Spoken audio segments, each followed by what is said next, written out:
sa première nuit de liberté. Mon père à Paris l'a passé, endormi sur une poubelle. À Belleville dans la rue Louis Bonnet, peut-être bien qu'il pensait encore à son Statel. Ses seuls parents, sa seule famille, un cartable au cuir meurtri, des photos couleur sépia, quelques pièces d'or remises en confiance par un vague ami d'enfance, resté dans un camp quelque part. Tate, oi tatele, il me manque ton accent. Tate, oi tatele, que ton sommeil soit moins pesant. Armé d'une petite aiguille, de quelques mètres de fil, tailleur de son métier, il reprit son travail, et la vie vaille que vaille, à force de volonté. Présentés à Madeleine, ils ont parlé de leur peine, de leur joie dans un atelier. Leur seul langage, un bel espoir, entre un bonjour, un au revoir, ils ont fondé leur foyer. Tate, hoi tatele, il me manque ton accent. Les chroniques du Shtetl sur Seine, Tate, pour Yiddish pour tous, hoi tatele, par Jean-Claude que Lonca. ton sommeil soit moins pesant. Chronique du 13 mars 2017. Eugène Zac, Eugène Ska. Bonjour à toutes et à tous, y compris celles et ceux qui confondent Batman et Superman. On ne peut pas les confondre. Un gamin scolarisé vous dira que Batman est super et que Superman est Bat. Et c'est comme pour le corbeau et la corneille, qui sont aussi peu ressemblants l'un par rapport à l'autre. En effet, la corneille a le corps beau et le corbeau a le corps noir. Vous voyez, impossible de les confondre.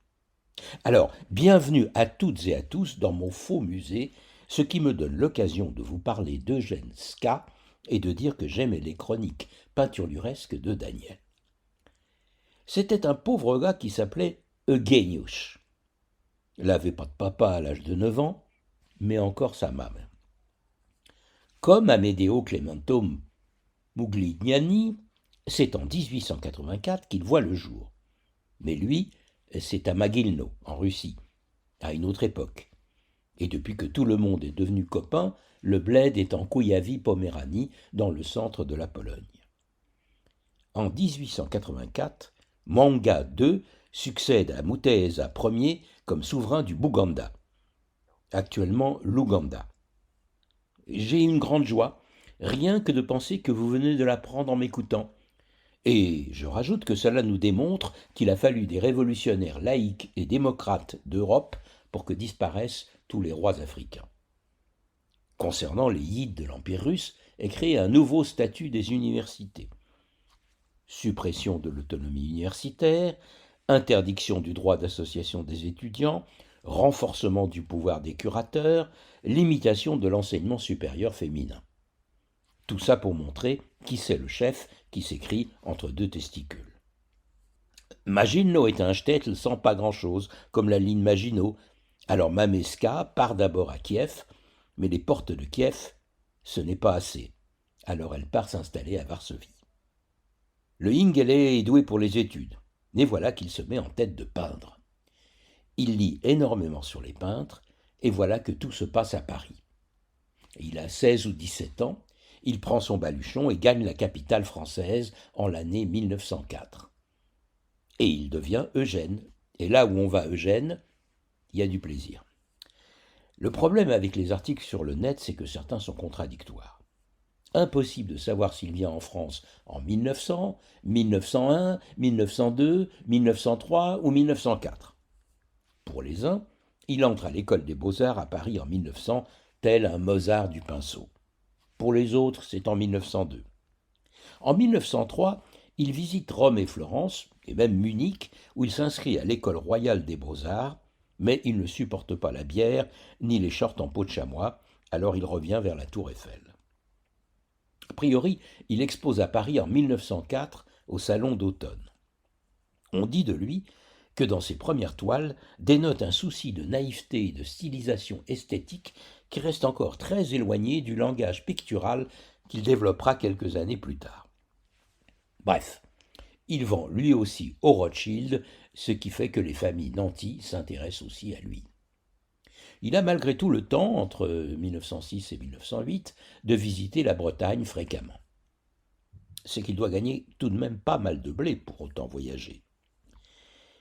Il a rejoint la Société des artistes polonais à Paris, et les obligations établies d'amitié avec les artistes de l'école de Paris, y compris Roman Kramczyk, Václav Borowski, Leopold Gottlieb, Melania Muttermich, Zygmunt Menkes, Władysław Lewinsky, Moïse Kisling, Mela Mutter, Tadeusz Makowski. Bref, rien que des plombiers ou des routiers à bord de poids lourds. Une exposition individuelle à la galerie Drouet en 1911 attire sur lui l'attention du public et de la critique. De 1916 à 1922, il séjourne à nouveau en Pologne et rebelote en Allemagne, puis regagne à nouveau Paris, qu'il ne quitte plus du tout. Ces tableaux ne sont pas ceux d'un homme tourmenté. Avec tout son taf créatif en 1912, il est nommé professeur à l'Académie de la Palette. Entre 1914 et 1916, Ska vit à Nice et avance, et il ne recule pas. En 1916, il s'installe avec sa femme, Jadwiga Kohn, à Częstochowa, sa ville natale, où il a rejoint le cercle des formistes futurs. Là encore, il y a une bizarrerie sur les bios entre tous ces va-et-vient. Mais que fait Interpol ?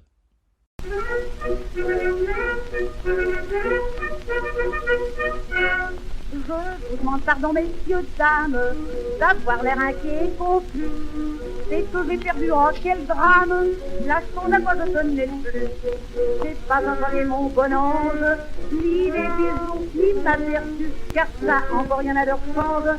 C'est une ange et le Jésus, si, c'était tout mon trésor, ou fait-il ma piscine, oh non. Je cherche après piscine, piscine, ah piscine. Je cherche après piscine, et ne la trouve pas. Je cherche après piscine, piscine, ah piscine. Je cherche après piscine, et ne la trouve pas. Ah maman, ah papa.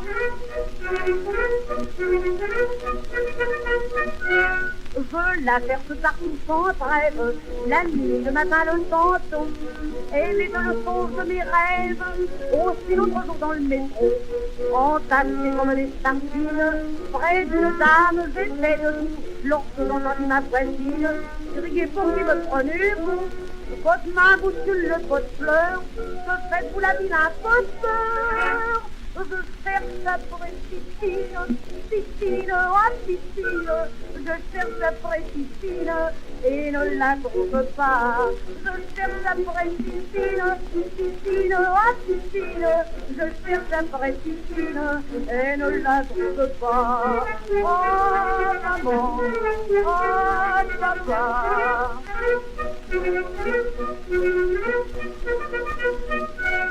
Voilà le signalement de ma belle, elle a de grands cheveux coupés courts, des bagues qui tiennent par des ficelles, elle pleure des grands parles d'amour, dans les bois où l'on batifole, si vous la voyez, ce démon, lui qu'elle cesse de faire la folle, dès qu'elle en vient à la maison, dites que vous l'aimez, ça ne fait rien, mais rendez-la moi le lendemain. Je cherche après piscine, piscine, oh piscine. Je cherche après piscine et ne la trouve pas. Je cherche après piscine, piscine, oh piscine. Je cherche après piscine et ne la trouve pas. Oh maman, oh papa.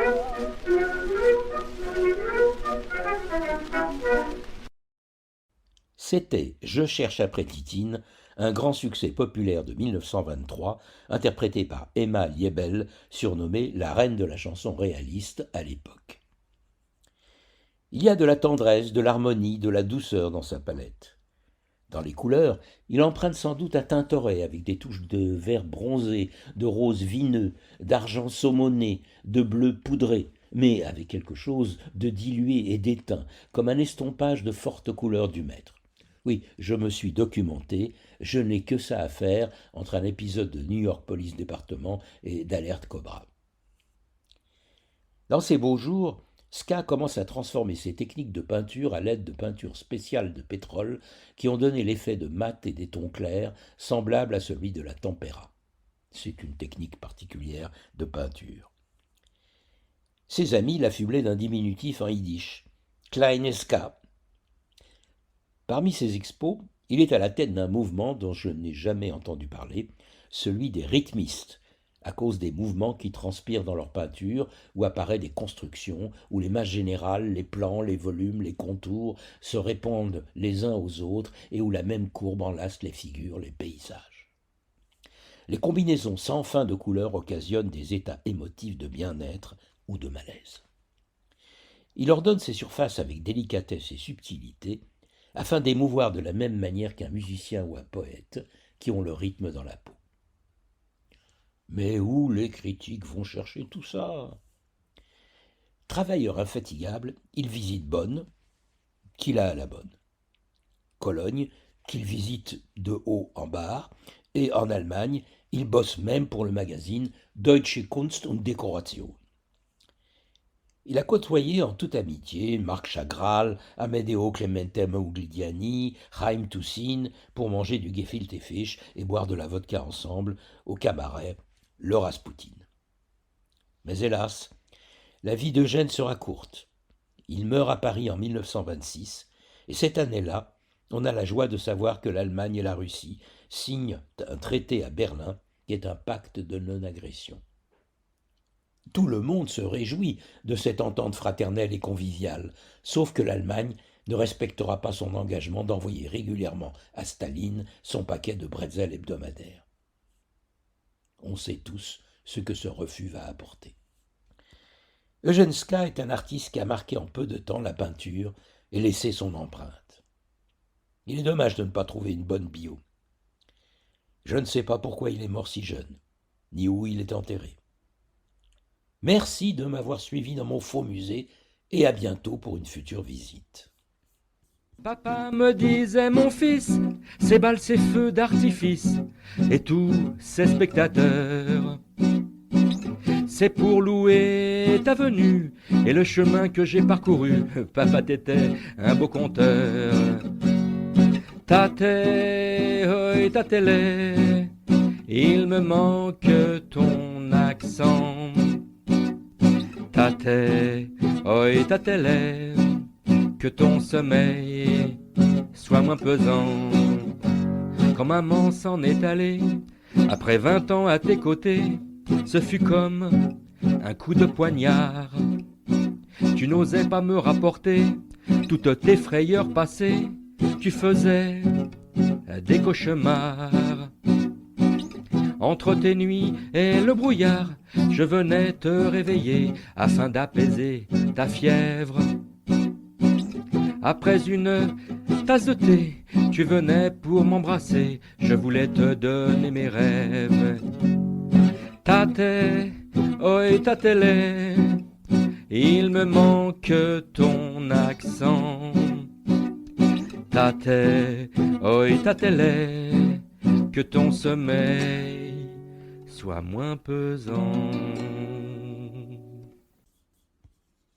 Vous venez d'entendre une émission originale de Radio Yiddish pour tous. Seule radio au monde à diffuser la culture yiddish 24 heures sur 24, Radio Yiddish pour tous fonctionne grâce au seul soutien financier des membres et donateurs de Yiddish pour tous. Vous pouvez vous aussi apporter votre contribution à la diffusion de notre culture.